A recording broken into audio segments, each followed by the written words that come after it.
Dossier numéro 3 de la conférence. Vous recevez aux urgences un homme âgé de 32 ans suite à des troubles du comportement au domicile. Il s'agit d'un homme célibataire, sans emploi, vivant chez un cousin qui l'accompagne. Il n'existe aucun antécédent personnel sur le plan médico-chirurgical. Sur le plan psychiatrique, vous retrouvez la notion de 3 hospitalisations ces 5 dernières années pour des épisodes maniaques. Il existe la notion de 2 épisodes dépressifs majeurs d'intensité sévère ces 2 dernières années. Le début des troubles actuels est estimé à 4 semaines environ. Le patient a stoppé son traitement il y a 45 jours.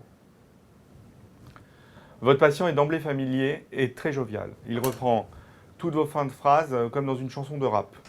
Il vous informe qu'il est à l'origine du succès de nombreux chanteurs connus. Ses propos sont intarissables et le débit verbal est rapide. Il a différentes idées en même temps, les mots fusent. Son cousin vous rapporte son changement de comportement ces dernières semaines. Il évoque une agitation, une insomnie, le projet de déménagement des pièces à l'intérieur de la maison, des dépenses élevées sur des sites webcam porno.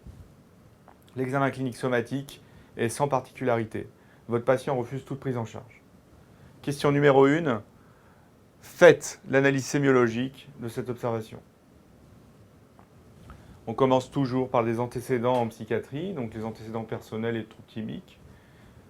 Un état d'agitation, une hyperthymie, c'est-à-dire l'élation de l'humeur, une tachypsychie, l'excitation psychique, et l'excitation motrice dont le synonyme est tachykinésie.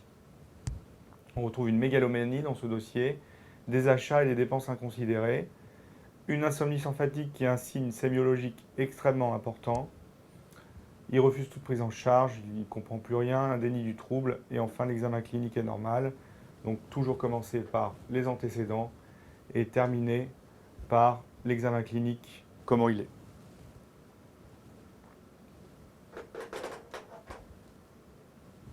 Question numéro 2. Quel diagnostic proposez-vous? C'est un 4e épisode maniaque dans le cas d'un trouble bipolaire de type 1. Petit rappel, le trouble bipolaire de type 1, c'est quoi? Ça peut être un épisode dépressif majeur ou caractérisé avec un épisode maniaque. Ça peut être un épisode maniaque isolé et il faut éliminer une cause organique, une cause addictologique et une cause iatrogène. Et également, ça peut être un état mixte. Donc, dépression avec manie, manie seule, état mixte. Le trouble bipolaire de type 2, c'est l'alternance d'épisodes dépressifs majeurs ou caractérisés, c'est-à-dire qu'ils ont plus de 15 jours d'évolution, avec des épisodes hypomaniaques. Les dépressions sont sévères et le risque suicidaire est élevé. Ces éléments-là sont tirés du Book des ECN, édité par la Revue du Praticien en 2011. Le trouble bipolaire de type 3, ça pose toujours question chez les étudiants, donc je vous le cite, mais c'est très très peu tombable. C'est un trouble de l'humeur de type maniaque ou hypomaniaque, induit par des médicaments, des antidépresseurs le plus souvent, et en cas d'épisode dépressif récurrent, avec antécédents familiaux de bipolarité et tempérament hyperthymique, c'est-à-dire des tempéraments de gens un peu excités.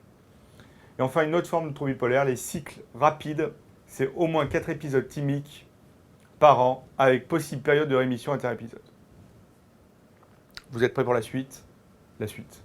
Question numéro 3. Décidez-vous une hospitalisation pour ce patient, justifiez votre choix. Oui, non coté. Le patient refuse, il y a non-consentement et nécessité de soins en milieu hospitalier. Et donc là, c'est l'autre type d'hospitalisation que je vous présente ce soir, qui remplace l'hospitalisation à la demande d'un tiers, donc les soins psychiatriques à la demande d'un tiers. Toujours la même loi, la loi de juillet 2011, et la méthodologie de réponse est une demande de tiers, 2 certificats médicaux, l'examen somatique à 24 heures fait par un interne ou un senior, et des certificats médicaux à 24 et 72 heures. Donc, soins psychiatriques à la demande d'un tiers remplace l'hospitalisation à la demande d'un tiers. Question 4. Quel est votre traitement médicamenteux? Toujours la même méthodologie. Sédatif, symptomatique, donc sédatif, neuroleptique sédatif ou benzodiazépine Peros. Deuxième partie de la réponse, le traitement curatif, donc des thymorégulateurs. Et ici, vous avez vu dans ce dossier qu'il y avait une mauvaise observance thérapeutique, des récidives, des résistances aux choses. Donc on va préférer des anticonvulsivants. Je vous ai mis l'exemple de la carbamazépine. N'oubliez pas, quand vous mettez un thymorégulateur ou un médicament en règle générale, de toujours faire un bilan préthérapeutique. Et pour la carbamazépine, c'est l'examen clinique, l'hémogramme, transaminase gamma-GT, phosphatase alcaline et le CG. Et on surveille toujours ce qu'on fait. Donc, sur le plan clinique, c'est la réduction de la symptomatologie thymique. Et pour la carbamazépine, on surveille le bilan hépatique, donc transaminase gamma-GT et les hémogrammes. Question numéro 5. Quelle autre mesure thérapeutique préconisez-vous? Eh bien, la psychothérapie. La psychothérapie de soutien, la thérapie cognitive et comportementale, mais ce sera en inter-épisode, des mesures de psychoéducation, c'est-à-dire on va apprendre aux patients sa maladie et reconnaître les signes évocateurs, et enfin des mesures sociales si le trouble est trop invalidant, comme la prise en charge à 100%, etc.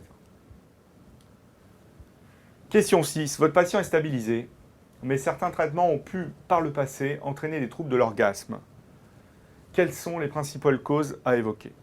Alors là, on rentre dans le domaine psychiatrie-sexologie, et c'est une question qui est au programme du concours. Donc il y a l'anorgasmie, c'est l'absence d'orgasme pendant l'éjaculation. Il y a une étiologie psychologique avec l'anesthésie psychogène du pénis, c'est la sensation de ne plus rien sentir au niveau du gland.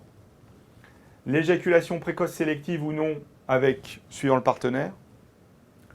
L'éjaculation retardée et l'anéjaculation, absence totale d'éjaculation. Question 7. Votre entretien retrouve la notion d'addiction sexuelle. On aurait pu dire également, votre entretien retrouve la notion d'hypersexualité. Citez les principales caractéristiques cliniques de ce trouble. C'est sur le même schéma que la dépendance à des substances, mais vous remplacez les drogues ou l'alcool par le sexe. Donc il y a plus de 6 mois de consommation, alors que pour la dépendance aux substances, il y a plus de 12 mois de consommation. Différents supports sexuels, en réponse à un stress, une dysphorie ou un événement indésirable, une perte de temps, une perte d'argent et des conséquences sociales et médicales et psychiatriques. Remarque. Le trouble bipolaire 1 est extrêmement fréquent et c'est ce qui est le plus tombable au concours. C'est une maladie périodique, ce sont des cycles irréguliers.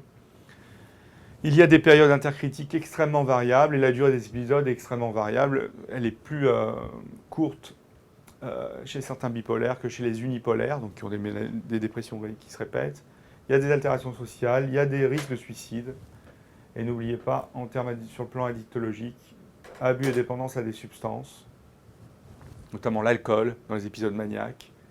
Et on a une comorbidité alcoolique beaucoup plus fréquente dans le type 2. Alors, sur le plan des recommandations, l'HAS en 2009 a publié des recommandations de bonne pratique sur le trouble bipolaire. Et les items qu'on a abordés ici, donc l'item 285 sur le trouble de l'humeur et trouble bipolaire, l'item 177 sur la prescription et la surveillance des psychotropes, l'item 40 sur la sexualité normale et ses troubles, et j'ai un tout petit peu transversalisé le dossier avec des troubles de l'érection, l'item 338 qui fait partie des questions d'urologie. À bientôt.